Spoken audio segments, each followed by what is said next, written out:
અમારું press photo જર્નાલિસ્ટનું 11મું વર્ષ છે. દર વર્ષે અમે આકૃતિ ગેલેરી કીર્તિ મંદિરની બાજુમાં આવેલી ત્યાં એક્ઝિબિશન કરીએ છીએ. આમાં દરેક ફોટોગ્રાફરના 8 ફોટોગ્રાફર છે, ટોટલ 80 ફોટોગ્રાફ છે. 19, 20, 21 ઓગસ્ટ મહિનામાં સવારના 10:30 થી 7 વાગ્યા સુધી એક્ઝિબિશન ચાલે છે. નિઃશુલ્ક હોય છે, પબ્લિક જોવા આવી શકે. એમાં મેં મારા ફોટોમાં 4 ફોટોગ્રાફ છે એ જૂનાગઢના બતાવ્યા લીલી ભરકમમાં. હું દર વર્ષે કરવા જાઉં છું. 40 કિલોમીટર 1.5 દિવસમાં પૂરી કરી હતી. તો એમાં કોઈ લેડીઝ તો રોટલા ઘડતી હોય છે, પણ આમાં પુરુષ રોટલા ઘડી રહ્યા છે. અને લીલી ભરકમનું જે રૂટ હોય એમાં એક માણસ છે માથું નાખી ધૂળની અંદર, એ આખો દિવસ એમ જ પડ્યો હોય. અને ત્યારબાદ છે કોઈ વિસામો લઈ વહેલી સવારનો અને સનલાઇટ આવી રહી છે કે આપણે આવું અહીંયા શહેરમાં જોવા નથી મળતી આવી લાઇટ બી.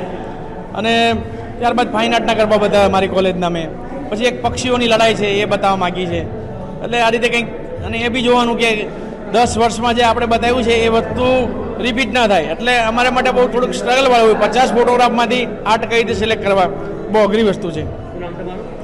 હું કીર્તિ પડિયા, ગુજરાત સમાચારમાં 25 વર્ષથી નોકરી કરું છું.